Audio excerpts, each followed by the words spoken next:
Bismillahirrahmanirrahim. Qala Baikuni rahimahullah ta'ala wa ma yukhalif thiqatun fihi al-mala fashadu wal maqlubu kismalita idbalu rawid ma birawid kismu wa qalbu isnadi nimatnin kismu. Dan orang-orang Indonesia akhlak mereka mulia. Kita ini bersyukur punya akal, sumber daya manusia yang baik, akal sehat, kepribadiannya tenang tapi menghanyutkan, diejek sabar, tunggu setelah dars, langsung smackdown, jatuh pingsan, dipukul. Al-muhim orang Indonesia akhlaknya baik, tenang, tidak buru-buru, gerasak gerusuk. Kemudian mendapatkan orang-orang dari Arab mungkin, atau dari Turkiya, atau dari Irak. Maka mereka mengajarkan Islam, agama yang mulia. Akhirnya banyak pindah dari Hindu ke Islam. Terutama kerajaan-kerajaan dari kerajaan besar seperti Majapahit yang sudah mulai runtuh, maka masuklah ajaran-ajaran Islam. Maka setelah runtuh kerajaan Majapahit, berdirilah kerajaan baru Mataram. Maka Mataram ini dari pangeran-pangerannya belajar kepada mereka, katanya para wali-wali yang diutus dulu. Wallahu alam, yang jelas belajar kepada dari wali-wali Songo yang dulu diutus. Di antaranya belajar kepada penjaga sungai. Siapa? Wali yang menjaga sungai?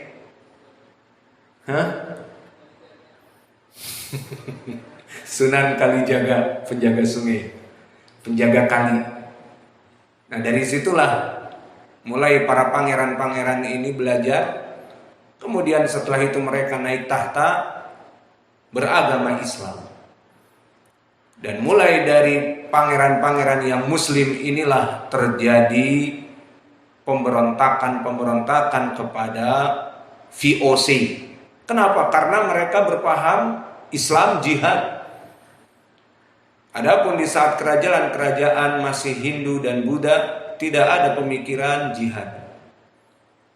Sibuk dengan tapa brata dan sebagainya. Maka inilah keutamaan Islam. Maka di berbagai negeri penjajahan itu hancur dikarenakan adanya Islam. Maka yang kedua, muqayyid bi ahlil bilad, tidak meriwayatkan kecuali dari negeri-negeri tertentu. Berkesendirian di sini dari nisbat periwayatan dari negeri tertentu. Ketiga, maka tadi ucapan au jam'in, jam'in maknanya negeri tertentu. Maka oleh sebab itu sebagian dari orang-orang yang mentaklid merubah dari nazm, maka dirubah dari jam'in menjadi au misrin, au masrin, dirubah jam'in menjadi mim sad ra masrin, sehingga mereka membaca wal fardu maqayattahu bisiqah au masrin. Karena apa? Jam'in masih terlalu meluas, tapi kalau masrin dikhususkan periwayatan dari negeri-negeri, sehingga di sini terjadi tafarrud di saat meriwayatkan dari negeri-negeri tertentu. Maka bisa diganti di sini au jam'in oleh au masrin. Dan ini telah dibuat oleh Az-Zarqani di Syarah Al-Mandumah Al-Baiquniyah. Karena masrin maknanya yang diinginkan oleh Al-Baiquni, jam'in maknanya adalah negeri. Maka ini yang kedua. Yang ketiga berkata au qasrin ala riwayatin. Maknanya au qasrin ala riwayah al-muqayyad bi qasrihi ala rawin mahsus. Maknanya tidak meriwayatkan dari fulan kecuali fulan. Tidak meriwayatkan dari fulan tertentu kecuali dari fulan tertentu. Makna al-qasr ala riwayah maknanya mengkhususkan dari fulan gurunya tertentu. Maka ini dari makna yang diinginkan oleh penulis. Maka kita simpulkan bahwa penulis menginginkan pembahasan kita di sini at-tafarrud ataupun periwayatan hadis yang ganjil, tafarrud nisbi. Adapun tafarrud mutlak telah kita lewati di pelajaran yang lalu dengan istilah hadis yang gharib, yang kami misalkan tadi dengan hadis Umar.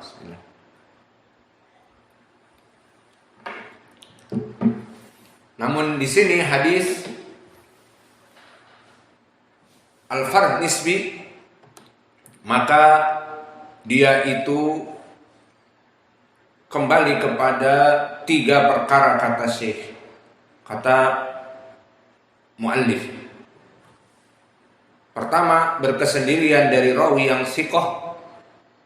Yang kedua, berkesendirian dari periwayatan negeri. Yang ketiga, berkesendirian dari rawi khusus dari gurunya si fulan, tidak ada periwayatan yang lain kecuali dari jalan yang satu tadi.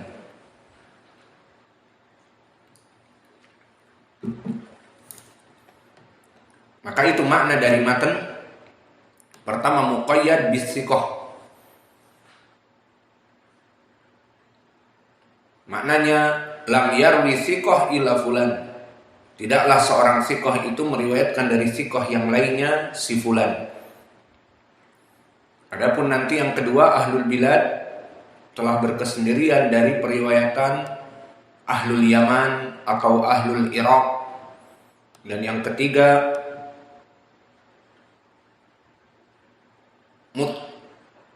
al-fard an-nisbi dikhususkan kepada periwayatan fulan kecuali dari gurunya si fulan. Maka ini yang diinginkan. Lalu jika ditanya, kalau begitu al-fard nisbi yang 3 tadi, bagaimana hukumnya di dalam hadis? Kita jawab, hukumnya di sini tidak masuk kepada hadis yang terdahulu, hadis maqlub. Harus dhaif hadis maqlub. Hadis syadz seperti contoh yang kami sebutkan yang paling wadih, menggerak-gerakkan telunjuk. Maka berkesendirian Zaidah ibnu Qudamah melawan 12 rawi yang lebih thiqah dan jumlahnya banyak dan imam. Jika berkesendirian saja Zaidah melawan Syu'bah, melawan hafalan Sufyan ibnu Uyainah, Sufyan ats-Tsauri, ataupun Hammad ibnu Zaid, ataupun Bishr ibnu Mufaddal, ataupun Waddah al-Yaskuri, maka ucapan mereka lebih didahulukan dari 1 Zaidah. Maka bagaimana 12 rawi menyelisihi Zaidah? Meriwayatkan dari Asim ibnu Kulayb, dari bapaknya dari Wa'il ibnu Hujr, tanpa menyebutkan menggerakkan jari. Maka ini contoh hadis syadz, hadis maqlub, harus hadisnya dhaif, bahkan dhaif jiddan. Lalu hadis fard apa faidahnya? Mengetahui hadis fard tidak begitu banyak faidah dari penghukuman hadis, karena dia hanya sekedar sifat yang memberitahukan bukan masalah sahih atau dhaif. Hanya pengetahuan si fulan tidak meriwayatkan kecuali dari fulan. Hadis ini tidak ada periwayatannya kecuali dari kumpulan orang-orang Yaman. Misalnya hanya seperti itu saja. Bukan pembahasan hadis seperti apa definisi sahih, syaratnya sahih, agar diketahui hadis ini sahih. Kenapa terpenuhi syarat-syaratnya sahih? Lalu hadis yang hasan, bagaimana syarat-syaratnya? Seperti sahih tapi beda hafalannya sedikit di bawah. Itu hadis yang hasan. Lalu hadis yang dhaif macam-macam. Hadis yang mursal, bagaimana membedakan hadis mursal dengan hadis yang bersambung? Mursal berkata tabi'i Al-Hasan Al-Basri anin Nabi. Berkata Qatadah anin Nabi. Berkata Sa'id ibnul Musayyib anin Nabi. Lebih turun lagi berkata Az-Zuhri anin Nabi. Ini semuanya dinamakan hadis mursal. Apa natijahnya? Dhaif hadis ini. Adapun pembahasan di sini al-fard dari cabang ilmu hadis, tidak apa-apa kita mempelajarinya karena cabang ilmu hadis agar kita tahu. Dan yang diinginkan al-fard di sini tidak berhubungan dengan hadis ini sahih atau dhaif.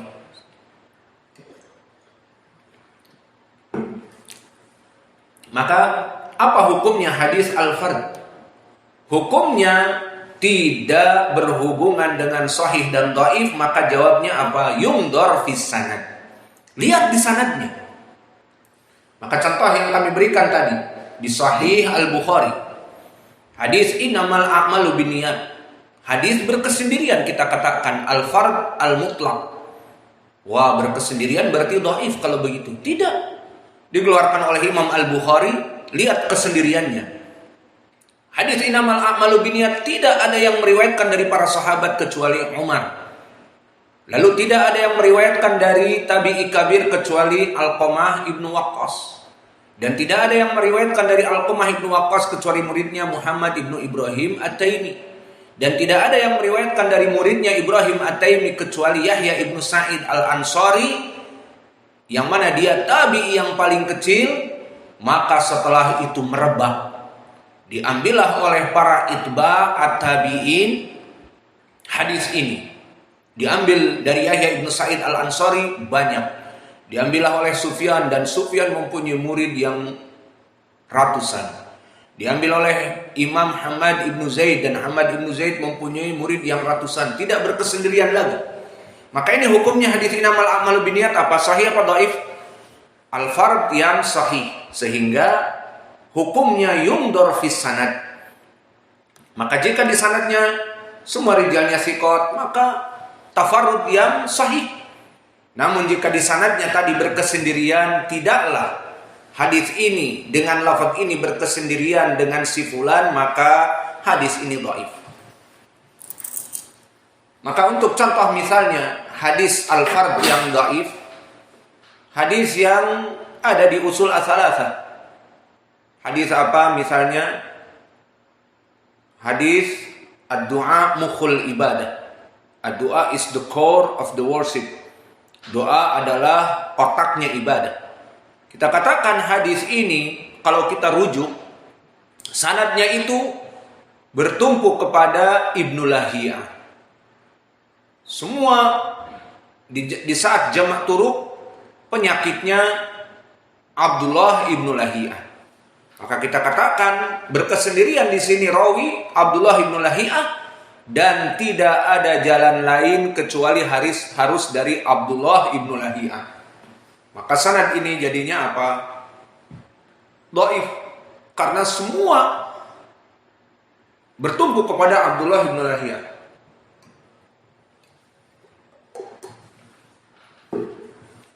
Ini contoh berkesendirian yang dhaif. Tadi contoh berkesendirian yang sahih, innamal a'malu binniyat.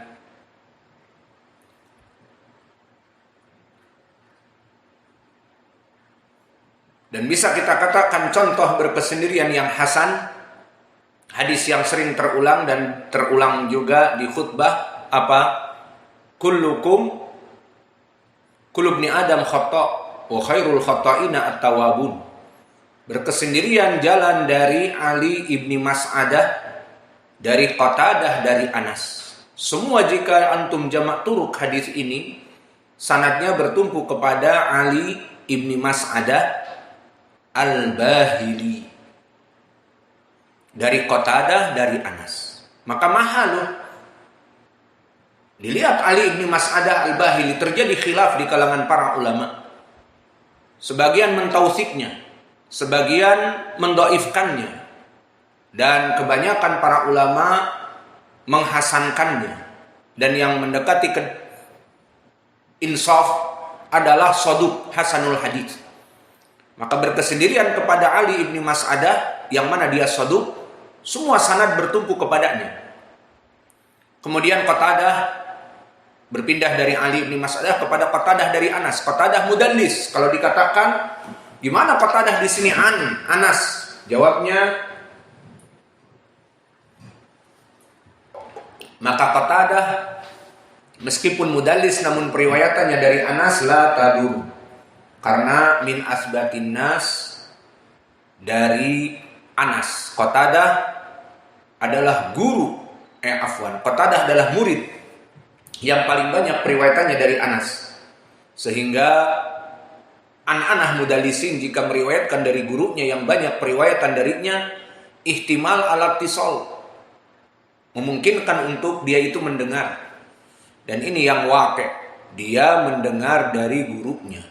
Anas ini didengar oleh Qatadah. Maka dari sini contoh al-fard an-nisbi yang sahih. Tidak ada periwayatan dari Ali ibn Mas'adah kepada Qatadah, dari Qatadah kepada Anas, kecuali hadis ini.